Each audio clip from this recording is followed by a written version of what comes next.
우리가 살아가다 보면요, 오늘 설교 제목처럼 우리가 어찌할까 이렇게 탄식할 수밖에 없는 다급한 상황을 우리가 만날 수가 있습니다. 누구에게나 이런 다급한 상황들은 다 와요. 근데 그때 우리가 기억해야 되는 게요, 그때도 주님은 내 안에 계시고 우리와 함께 하신다는 사실입니다. 아무리 다급해도 주님은 나와 함께 하시고 또 내 안에 계시는 그 주님. 그럼 이거를 인식하고 다급한 상황을 만나면, 이걸 의식하고 다급한 상황을 만나면 그 상황에서 다르게 행동하는 게 가능해져요. 얼마 전에 추석이었지 않습니까? 추석이었는데 저도 이제 그 산소에 다녀왔습니다.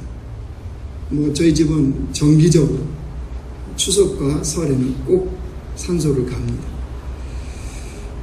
가는데 이제 그 용밀이라는 곳을 아십니까? 거기로 가야 돼요. 공동묘지에 있는 그. 여기서 이제 출발해서 그걸 가는, 거기서 가족들이 이제 만나는 거예요. 가을 추석 얼마나 좋습니까? 날씨도 청명했고 기분도 상쾌했고, 가족들과 함께 운전을 하고 외곽고속도로를 타고 출발을 했습니다. 이른 아침에 출발하면서 문득 그런 생각이 들었어요. 왜 그 생각이 들었는지 몰라요. 이렇게 날씨가 좋은데, 이런 또 추석 명절에 중간에 자동차가 고장나면 얼마나 마음이 그럴까.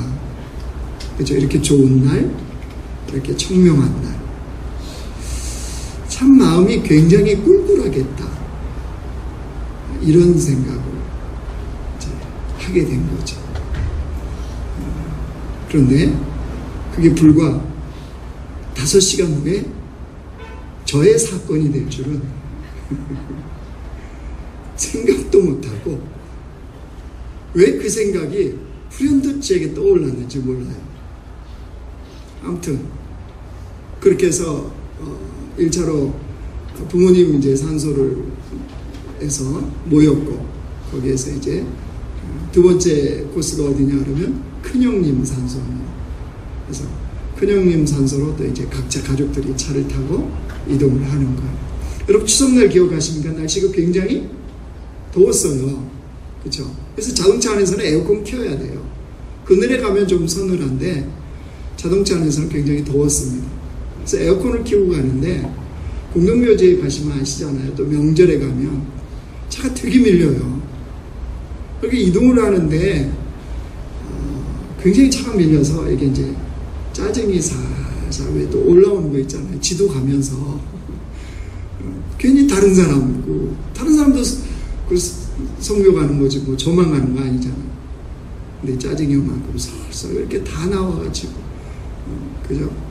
또 저희 형님에 대한 좀 원망이 약간 나오려고 그렇게 융통성이 없어가지고 하루 전날 가는 사람도 있고 다음날 가는 사람도 있는데, 뭐 살아생전은 아니더만 꼭, 그죠? 꼭 추석날, 꼭 설날, 전날도 있고 훗날도 있는데 이런 마음이 막 이제 올라오는 거예요. 근데 일이 벌어졌어요. 에어컨이 안 되는 거예요.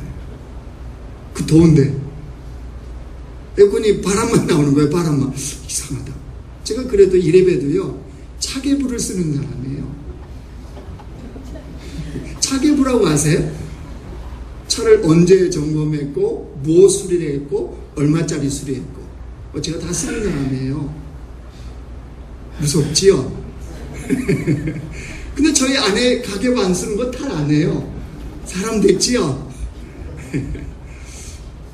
그러니까 이 자동차 그냥 막 타고 다니는 사람 아니거든요.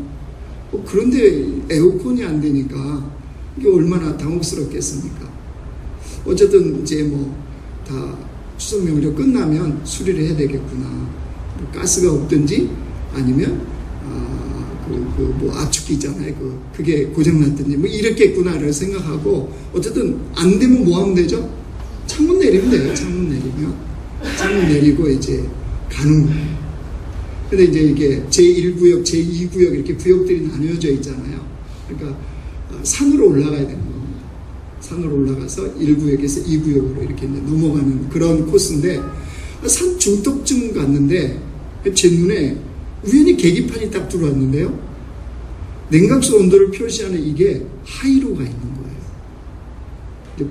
직감적으로 자동차 문제 생겼구나. 이 생각이 뭔지는 모르지만. 그래서 그쪽 라인이 너무 막히니까 반대편으로 차를 비상깜빡이를 켜고 그 다음에 이제 세웠습니다. 반대편에. 그리고 또 남자들은 고장나면 어떡하죠? 열어보잖아요. 본닛이라고 하는 이거 열어보잖아요. 모르면서도. 왜 그런 거 있잖아요. 남자들은. 여자분들은 바로 지혜로워서 출동 서비스로 바로 전화를 해요. 남자들은 절대 안 합니다. 길 갈 때 절대 몰라도 안 물어봐요. 세 바퀴, 네 바퀴 도는 게 남자예요. 흙으로 만들어서 본 차이나들하고는 달라요. 네. 여자분들은 재료가 달라요. 본 차이나. 네. 한 번 굽고 두 번 구우면 더 강해지는 본 차이나. 네. 그래서 이게 본닛을 열어보니까 이게 뭐가 이게 그쪽에 이제 김이 모락모락 나고 난리가 난 거예요. 그래서 이제 아는 상식으로 이게 물이냐 기름이냐 이 둘 중에 하나겠죠. 자동차에서 뭐가 많이 뿜어져 나왔는데 가만히 보니까 이게 냉각수인 거예요. 냉각수. 부동액 색깔 있지 않습니까? 이게 섞인 냉각수가 터진 거예요. 그래서 이제 냉각수가 터졌으면 뭐 어떡하겠습니까? 긴급 출동 서비스를 부르면 되는 거죠. 보험 들었으니까. 그래서 보험증을 꺼내고 이제 자동차 핸드폰을 가지고 연락을 하려고 하는데 생각이 이렇게 막혀서 올라왔는데 그리고 산 중턱인데 추석 명절인데 출동 서비스를 받으면 얼마나 기다려야 되나? 도대체 얼마나 기다려야 되나? 이 대략 난감한 거 있잖아요. 그래서 이제 할까 말까 하다가 가만히 한번 살펴봤어요. 모든 잔 지식과 이 경험을 다 살려서 어디가 고장났나. 여러분 소경이 문고리 잡는 거 아시죠? 문고리를 잡았어요. 뭐냐면 냉각수가 통과하는 튜브가 이렇게 찢어져서 거기서 이렇게 샜다는 그게 이제 보인 거예요. 그래서 저거면 좋지 않면 되겠구나. 그래서 어떻게 할까 했더니 위기탈출 넘버원인가 옛날에 봤던 사람은 이 위기가 닥치면요 이게 별 잔머리에 다 굴러가요. 그게 우연히 생각이 나는 거예요. 그래서 이거 뭐 바르고 껌 씹어서 바르고 봉지로 싸매면 된다 이렇게 이런 생각이 딱 떠오르는 거예요. 그래서 딸한테 껌 씹어봐라. 껌 씹어서 붙였는데 그게 열이 받아져 있으니까 껌이 주르륵 흘러내려. 이거 아닌데 뭐가 잘못 알고 있는 상식인가? 그러다가 왜 자동차에 이렇게 뭐 붙이려고 하는 이런 거 요즘은 뭐 많이들 거치하니까 그런 왜 테이프 있잖아요. 조그만한 뭐 이렇게 테이프가 하나 있더라고요. 그래서 그거를 거기에 붙이고 그다음에 봉지나 뭐 이런 걸 꽉 묶으면 된다고 그래서 검은 비닐 봉지가 봉다리가 아니고 봉지가 거기에 굴러다니는 게 하나 있었어요. 길거리에. 그래서 그걸 주워서 꽉 묶었어요. 근데 여기까지 좋지는 진짜 제가 봐도 야 이게 어디서 온 이 머리냐 이렇게 감탄할 정도로 나름대로 뿌듯하고. 근데 문제는 뭐냐면 물을 채워야 되잖아요. 물이 다 없어졌으니까. 그러니까 이게 온도가 하이로 갔겠죠. 그 산속에서 물 어디서 구합니까? 샘을 팝니까? 아니면 차 타고 내려가서 가게에서 물을 사옵니까? 마침 이게 은혜라는 게 거기 발견하고 고장난 그 장소가 납골라는 납골 땅이 있는 곳이에요. 그 납골 땅이 있다는 건 뭐죠? 공중 화장실이 있다는 거잖아요. 그래서 우리 가족들한테 가서 쓰레기통을 뒤져서 페트병을 찾아서 거기에 물을 가득 받아와라. 그래가지고 이제 물을 부었습니다. 물을 붓고 시동을 켰더니 정상이 됐어. 그리고 추석 연휴기 때문에 수리할 데가 없잖아요. 무려 3일 동안을 운전하면서 온도계를 항상 보면서 3일 동안을 타고 다녔습니다. 근데 이 사건 후에 가만히 생각해보니까 얼마나 감사합니까? 만약에 온도계 보지 못하고 그냥 갔다, 어떤 일이 벌어졌겠습니까? 이제 화재가 나든지 이제 뭔 사고 났겠죠. 엔진을 꼬먹든지 그렇겠죠. 두 번째, 찢어진 부위를 못 봤다. 만약에 그게 뭐 쉽게 보이는 게 아니라 만약 밑에서 찢어졌다면 제가 어떻게 봤겠습니까? 그 찢어진 부위를 발견을 못했다면, 또한 임시 조치를 할 수 있는 재료도, 일단 봉지, 검은 봉지도 고맙더라고요. 쓰레기 버리는 사람들 내가 싫어하는데 그 누가 버려놨으니까 그거 주웠을 거 아니에요. 그것도 고맙고, 만약에 물을 구할 수 있는 장소가 아니었다면 이것도 뭐 아무 소용없잖아요. 임시 조치해도 그것도 또 감사하고. 그러니까 하나님이 어쨌든 그런 황당스러운 다급한 상황이지만 이것저것 예비하셔서 또 그 상황을 넘길 수 있도록 해주신 것이 너무 감사하더라고요. 그런데 그걸로 끝났겠습니까? 아니죠. 그 상황 속에서 저 자신을 볼 수 있었죠. 제가 이를 만나면요, 조급해지는 게 있어요.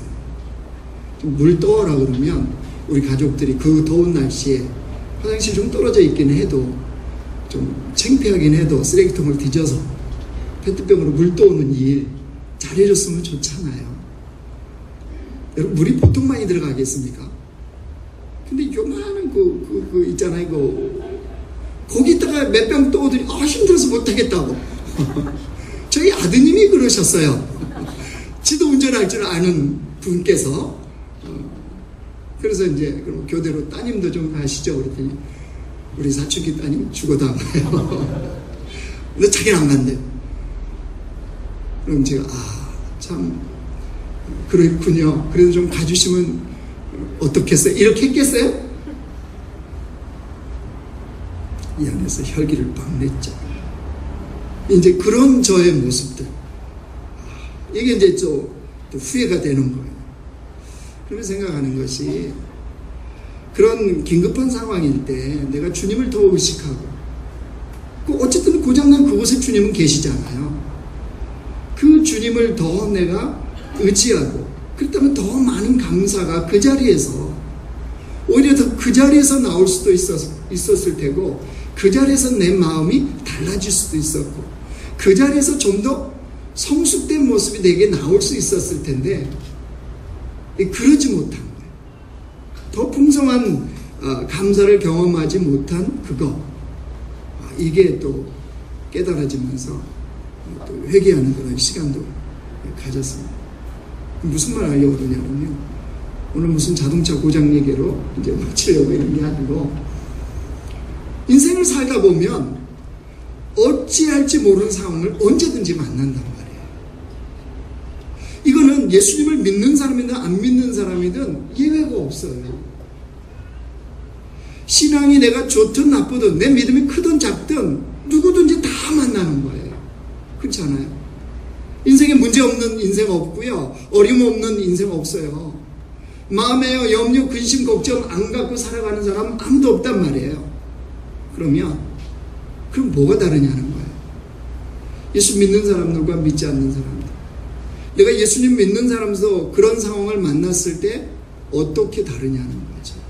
아니, 어떻게 다르게 할 수 있느냐는 거죠. 그럼 오늘 본문은요, 엘리사가 도단이라는 이 성에 지금 거주하고 있을 때입니다. 거주하고 있을 때 아람 나라 왕이요, 아람 나라 군사를 보내갖고 도단성을 완전히 에워쌉니다. 왜요? 엘리사 죽이려고. 엘리사 한 명 죽이려고 아람 나라의 군대를 동원해서 그 도단성을 완전히 감싸요. 이유인즉슨 이렇습니다.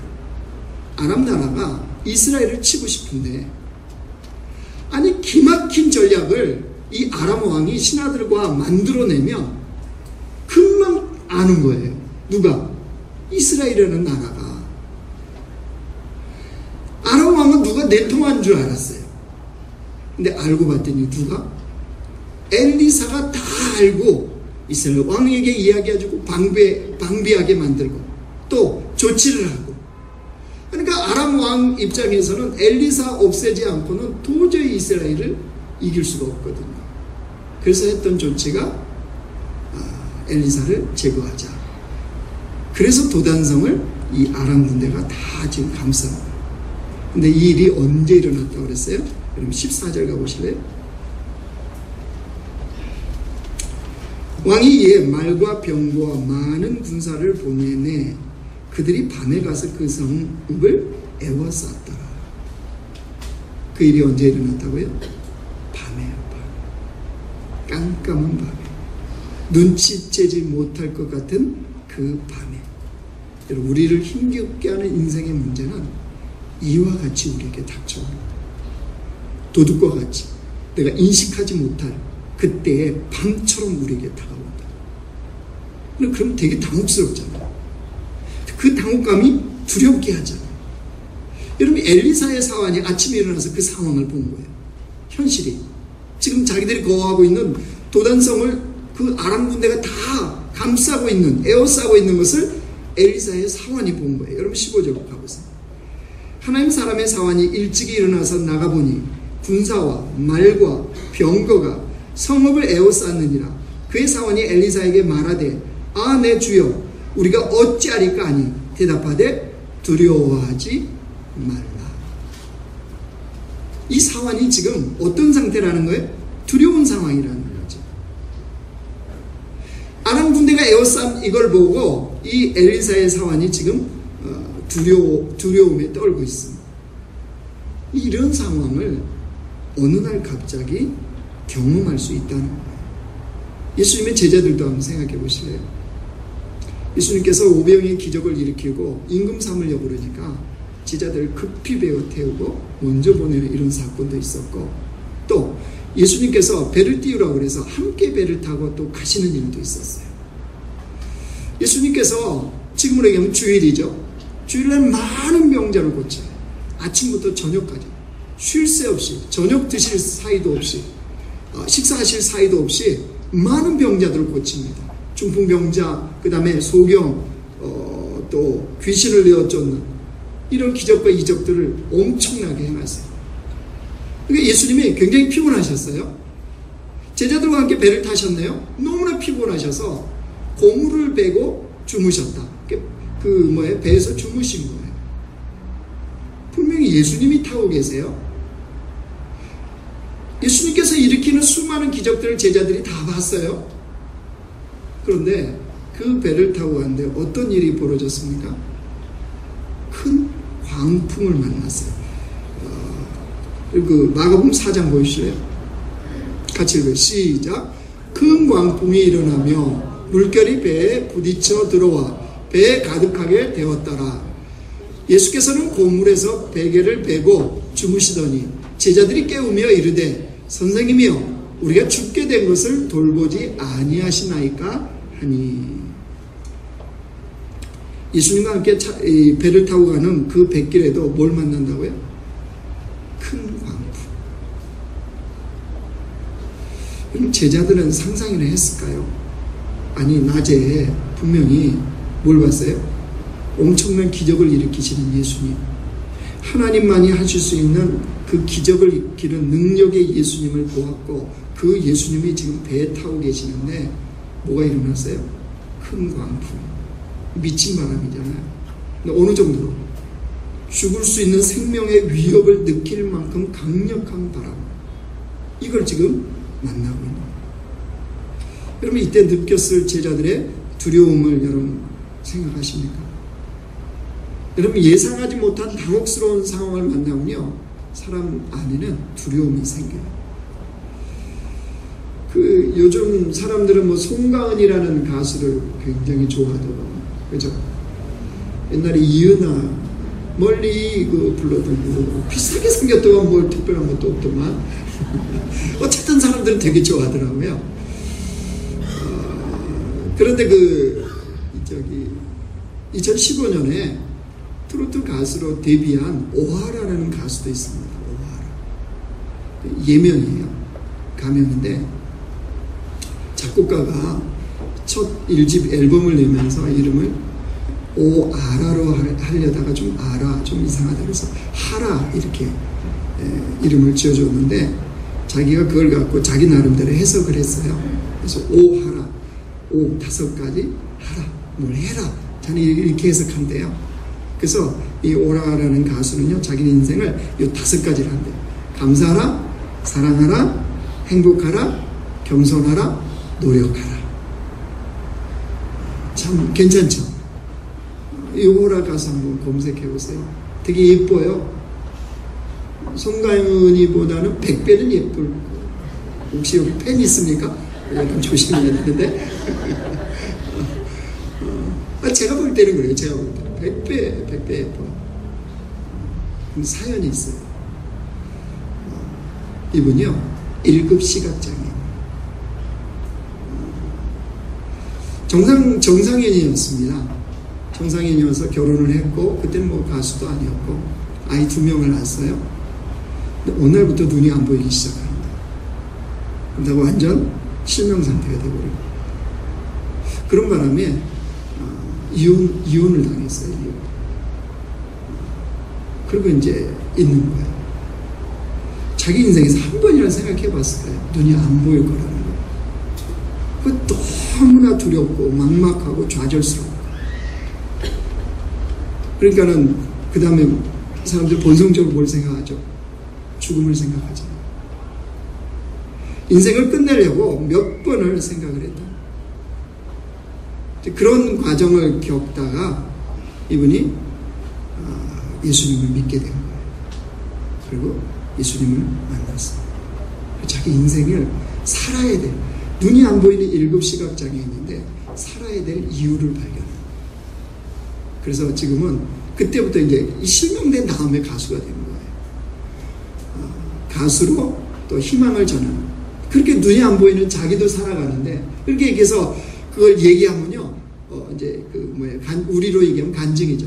간증식으로 얘기를 하고 노래를 부르고 이러면 사람들이 끝나면 온대요.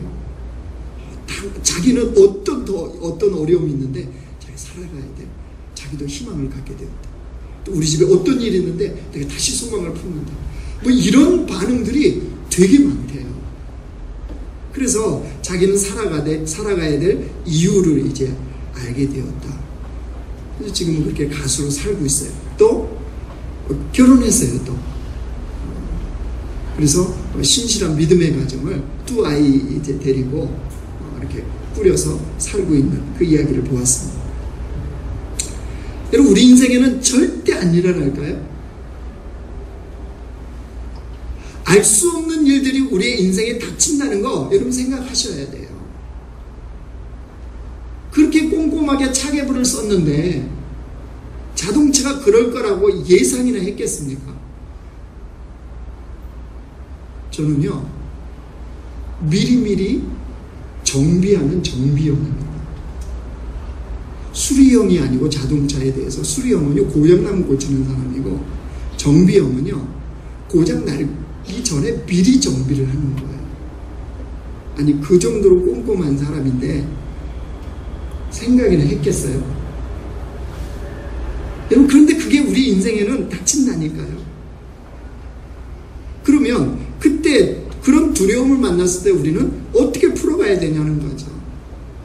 여러분, 이 두렵고 황당한 이 상황을 동일하게 마주한 사람이 있어요. 엘리사의 사업만 이 상황을 만난 게 아니라 거기 누가 있어요? 엘리사가 있어요. 엘리사. 자, 엘리사는 뭐라고 그러는지 보세요. 16절 보세요. 우리 같이 읽습니다. 시작.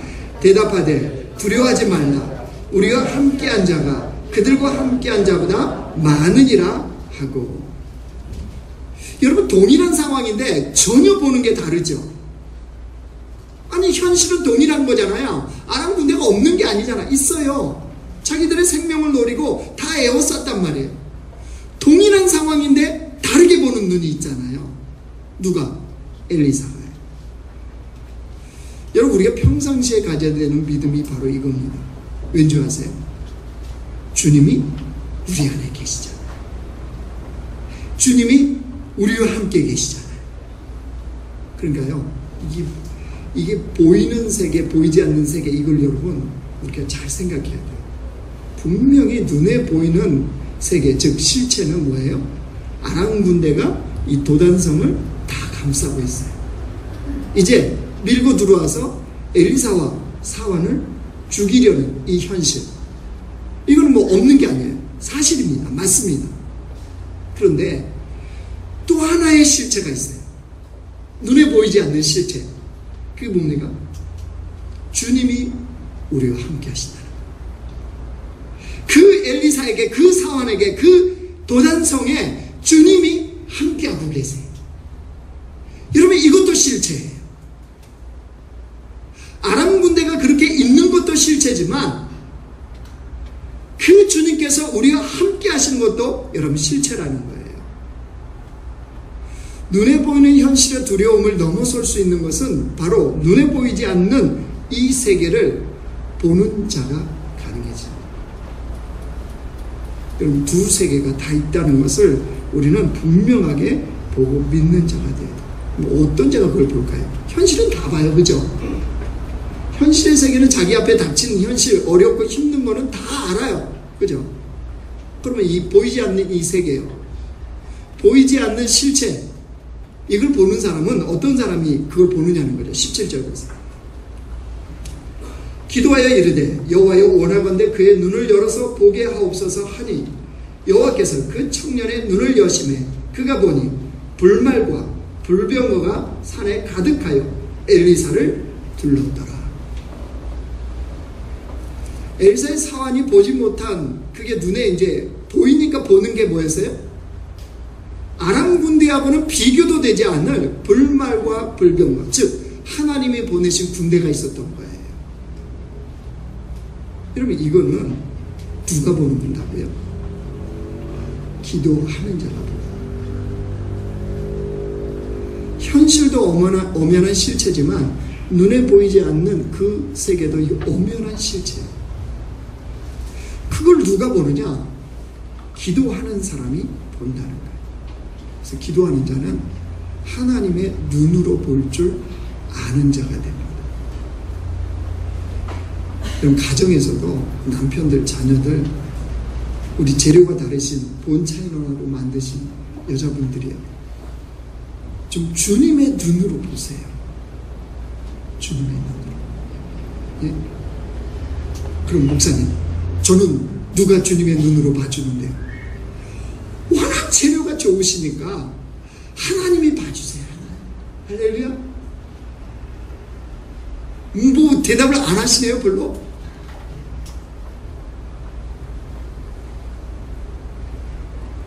주님의 눈으로 좀 봐주세요. 그러면 그 재료가 고귀하신 이 본 차이나들 때문에 수고하고 애쓰는 남편, 자녀들이 보여요. 저는 저희 아내한테 얘기합니다. 여보, 내가 왜 이렇게 고생하는 줄 알아? 당신 때문이야, 사실은. 아, 나는 좀 통과된 것 같은데 당신이 이 영역이 통과가 안 돼서 내가 지금 같이 고생하고 있는 거라고 이렇게 여자분들이 싫어하시겠지만 그 이야기를 해요. 여러분, 이 관점을 보시란 말이에요. 당신 때문에 내가 인생이 힘들어. 여자분들, 우리 가정이 당신 때문에 힘들어 이러지 마시고, 본 차이 나인 너 때문에 남편이 수고하고 있는 거야. 자녀가 수고하고 있는 거야. 그 애도 공부 잘하고 싶은 거예요. 본 차이나들이 아직 성숙이 안 되니까 자녀들이 힘든 거예요. 맞죠? 동의를 안 해. 이럴 때는 안 하셔도 저는 한결같이. 어제도요, 결혼식 제가 주례를 했거든요. 불현듯 성령께서 그런 생각을 주셨어요. 그리고 어제 그냥 원고에도 없는데 결혼 주례 설교에 그걸 했어요. 스몰 웨딩이니까 몇 분 안 됐어요. 그렇게 많지 않았어요. 3, 40분, 명 정도 이렇게 앉아있는 그런 웨딩이었는데, 불현듯 요즘 시어머니들은 너무 좋으신 시어머니들 같다. 그러니까 이게 이제 뭘 얘기하려고 그러냐면, 결혼의 목적은 행복이 아니라 거룩입니다. 이거 얘기하면서 하는 거예요. 그럼 거룩해져야 되잖아요. 그죠? 우리가 거룩한 게 목적이잖아요. 그럼 시어머니들이 예전처럼 좀 지지고 볶고 달달 볶아줘야 이 며느리들이 교회로 달려서 울면서 주여, 주님밖에 없습니다. 주님 살려주세요. 이러면서 좀 성화가 되고 거룩하게 될 텐데, 시어머니들이 이미 거룩하게 돼버리니까 요것들이, 죄송합니다, 요것들이 기고만장해갖고 남편한테 애 다 맡기고, 유아실 잘 들어요? 기저귀 가방 다 맡기고, 지네들은 우아한 드레스 입고 교회 오고. 제가 어제 결혼식에서 얘기했다는 겁니다. 결혼식에서. 그래서 시어머니들이요, 제발 이제 며느리들의 거룩함을 위해서 괴롭히고 시어머니 노릇을 좀 제대로 해주세요 라고 어제 주례자가 얘기했다는 거예요. 귀 있는 자는 들을진저. 네. 맞잖아요, 여러분. 그죠? 그래 우리가 주님을 닮아오고. 무슨 말이야? 주님의 눈으로 보는 눈이 열려야 긍휼과 자비도 나오고요, 사랑도 나오는 거예요. 그럼 이건 어떻게 가능하냐고요? 우리 본성으로는 안 돼요. 저도 보세요, 목사인데도 당신 때문이야. 당신 때문이겠어요? 저 때문이지. 근데 이 눈은 어느 때 생긴다고요? 기도하는 자에게 주님은 열어주세요. 믿음의 눈은 주님의 눈으로 현장을, 사건을, 현실을 볼 수 있는 것은 기도하는 자만이 보게 하시는 거예요. 그러니까 이런 당황스러운 상황을 만날 때마다 여러분, 주님의 눈으로 볼 수 있는 눈이 있게 해달라고 주님 앞에 기도하는 작업을 해야 돼요. 기도하면 주님이 그런 눈을 열어주시거든요. 기도하면 믿음의 눈이 생기거든요. 여러분, 믿음의 눈이 생기면 어떤 일이 벌어진 줄 아세요? 똑같은 현실인데 해석이 달라져요. 해석이 달라지면 사람은 반응이 달라지게 되어 있습니다. 그렇잖아요? 똑같이 아내가 바가지를 긁는데 해석이 달라지면 어떻게 보이죠? 긍휼이 여겨지죠.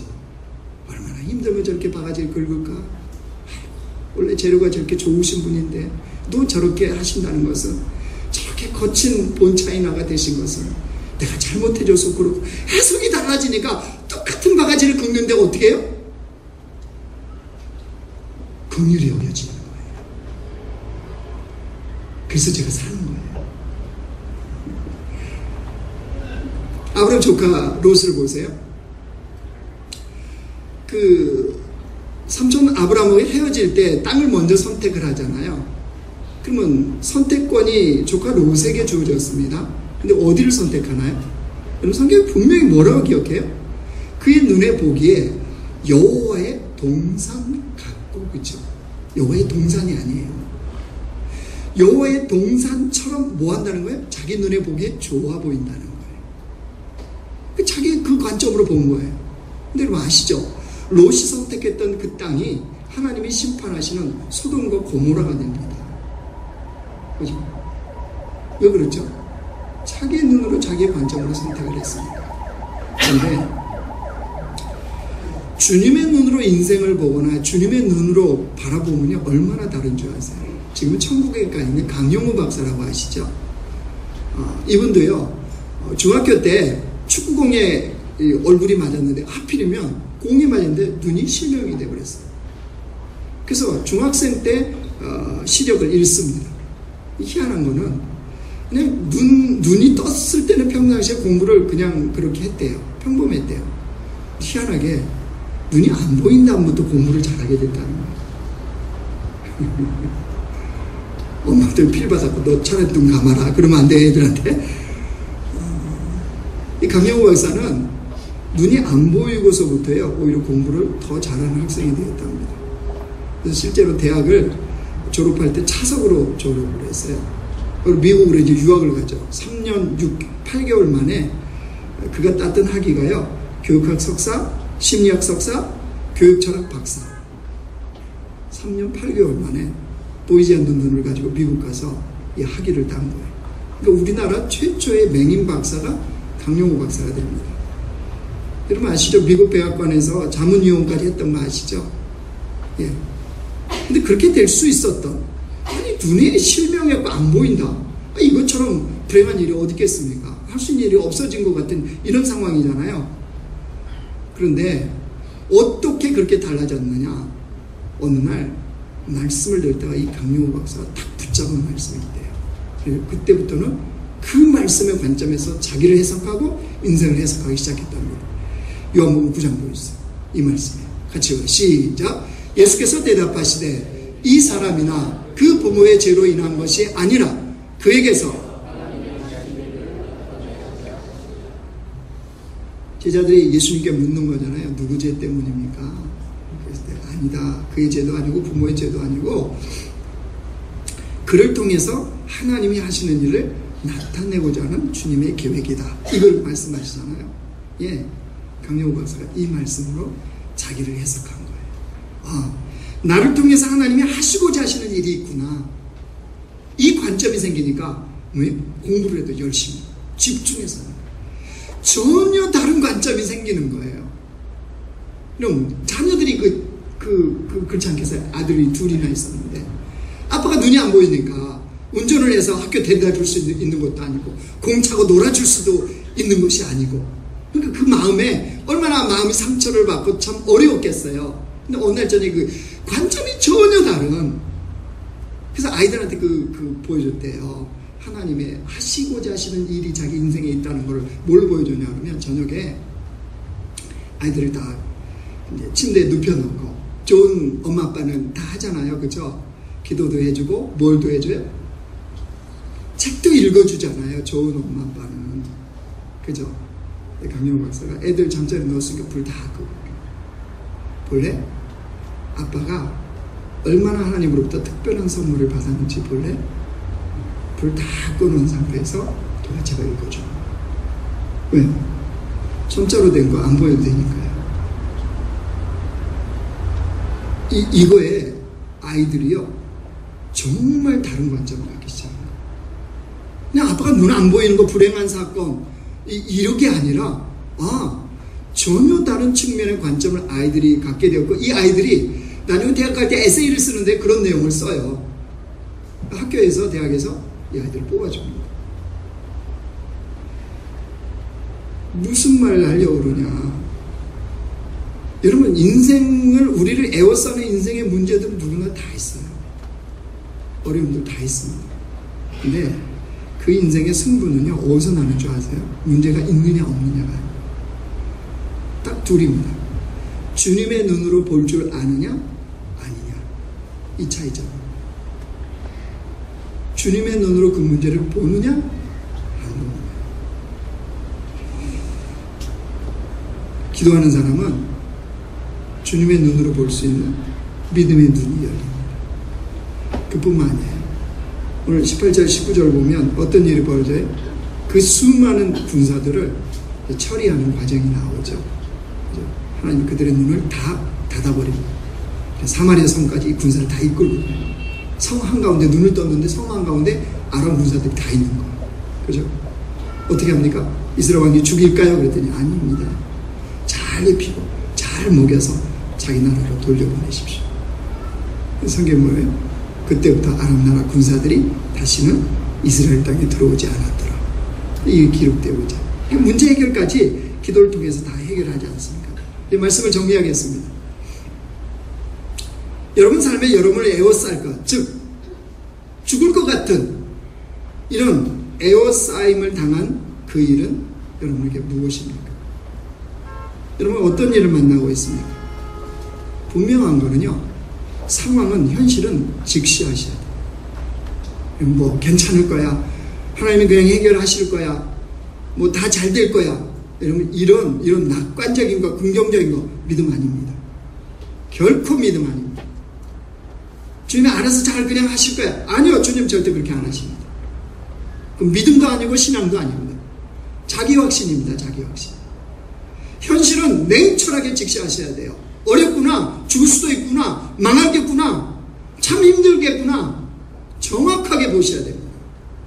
그거 보시고 더불어서 또 하나 뭐예요? 우리는 하나님의 눈으로 볼 수 있는 그 상황, 믿음의 눈으로 볼 수 있는 주의 백성이 되어야 됩니다. 그러면 그 눈에 보이는 현실이 전혀 다른 관점에서 보여요.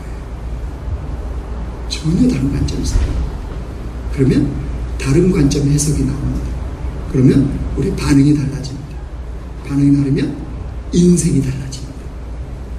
하나님은 이 작업을 우리 인생에 하시는 거예요. 여러분, 어찌하리까 라고 하는 이 당혹한, 난감한, 대략 난감한 이 순간을 만날 때마다 기도를 통해서 주님의 눈으로 볼 줄 아는 그런 백성들 되시길 주님의 이름으로 축원합니다.